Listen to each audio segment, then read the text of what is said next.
Hi everyone, welcome back to my channel. It's been quite a while since I posted a video because I felt I didn't have a ton to add to the dialogue that we're in about the pandemic and the restrictions and so on. I had some moments of, not feeling super hopeful, but the hope is back, thanks in large part due to the freedom movement, the Trucker Convoy. They're really brave and courageous people who came here to make their voices heard, and I've got a lot to say about that.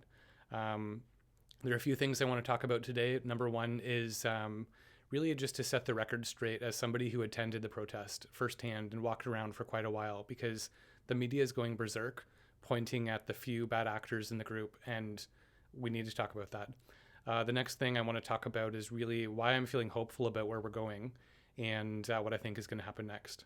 So let's start off with the media's treatment of the protest.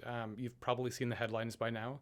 They're picking the most sort of fringe cases of the most extreme and egregious behavior from among a crowd of many thousands of people who are otherwise behaving really well and, coming together in unity. And, they're pointing out a number of anecdotes and cases of the bad behavior. I know some of them are credible and true. But I also know that having walked around, I went there on Saturday and Sunday, walked around for several hours each day, went Monday night to check it out briefly. I went around and walked quite a while, and I didn't see any of these examples of bad behavior. So I do trust at least some of the reporting. I know some of it's been hyperbolically blown out of proportion, some of it's valid, and I don't want to dismiss any of that. I think it's important to acknowledge that there has been some bad behavior, but really to appropriately put it into perspective as the fringe minority from among this large group of people who had a pretty clear and consistent message. And on that note, the message, can be a bit diluted when you have a lot of people speaking and sharing their views. But really, across the board, the most common theme, the most common message was really, we want freedom. We want the government to back off on these intrusive mandates and restrictions that, if they ever made sense, they don't anymore. And so we need to get back to living our life in a way where we've calibrated our risk tolerance for this virus, along with all the other risks that we face in our lives. And that's long overdue. So again, I came into this with a bias because I thought that, I am anti-lockdown. I'm very skeptical of a lot of the pandemic measures. And I thought, I'm going to go in here wanting to confirm my bias that these are not sort of a basket of deplorables, so to speak, that these are good people. And so I thought, I'm a gay man. I'm going to bring my pride flag. And surely if there are some bad actors there, they'll at least give me dirty looks, maybe say something, maybe heckle me, maybe I'll get punched in the face. You never know. So I took that risk. I took that calculated risk, assuming it was going to be fine. And it was. And this was Sunday, where I walked around for many hours. All the people who interacted with me acknowledged me. I got smiles. I got fist bumps. I got some hugs. I got so many compliments. And it was just heartwarming. And I think part of the reason I wanted to bring it too was to showcase that there is a diverse crowd there. It was really cool to see Canadians coming together from across the country.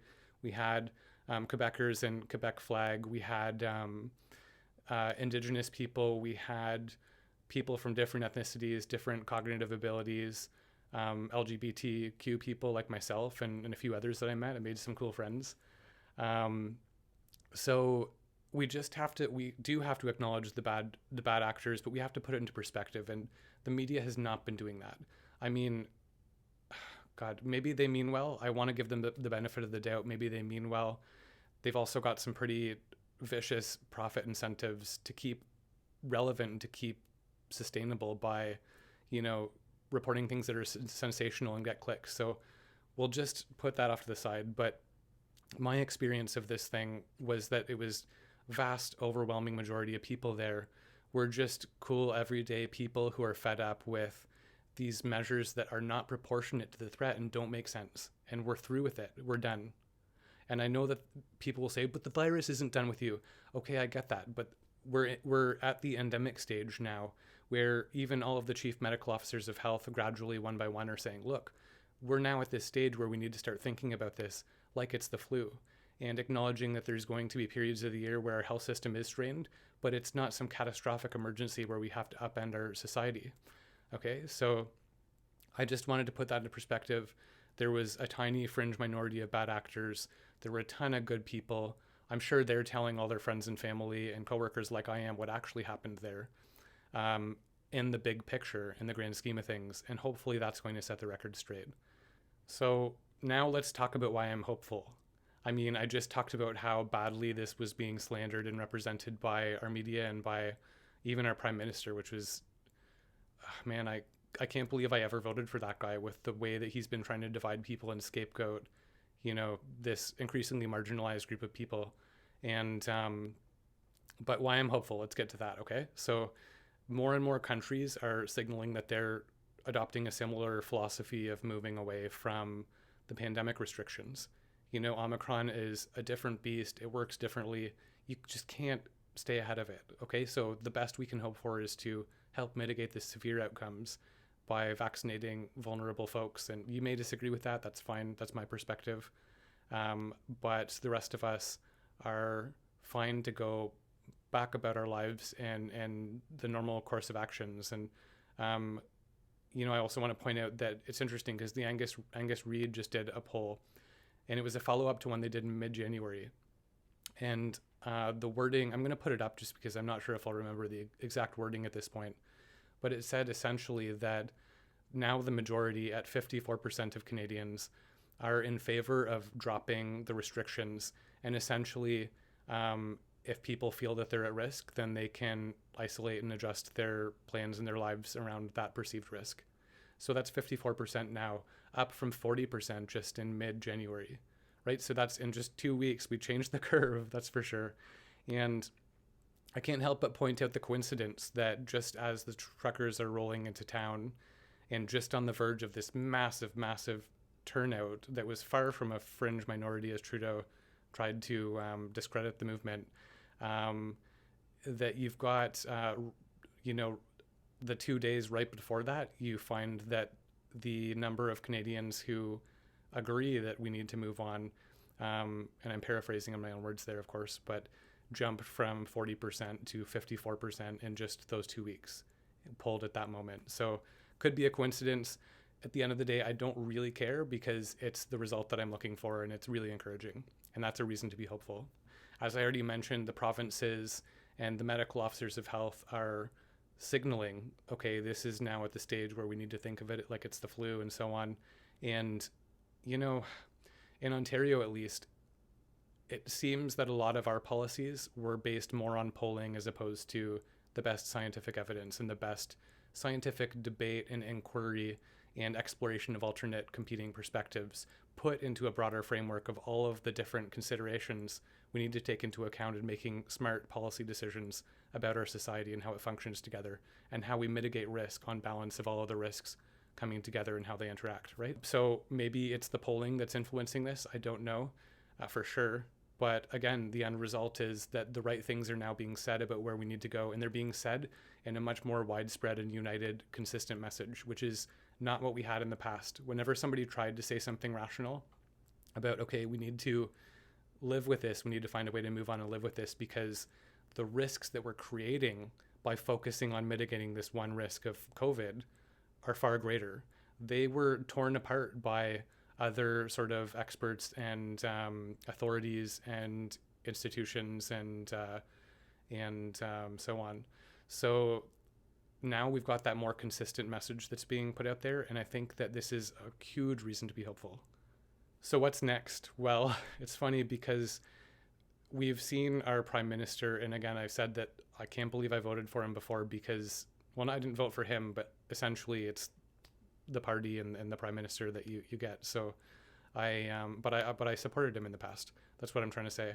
And the amount of scapegoating and division and blame that he's participated in has just made me sick to my stomach. It's made me feel so bad. And there's probably no chance he'll ever hear this, but if he does, as a human being, I just hope that he hears things like this and realizes that maybe he just misstepped, maybe he got some bad advice, maybe he can make it right. But essentially, this game of blame is a game of musical chairs.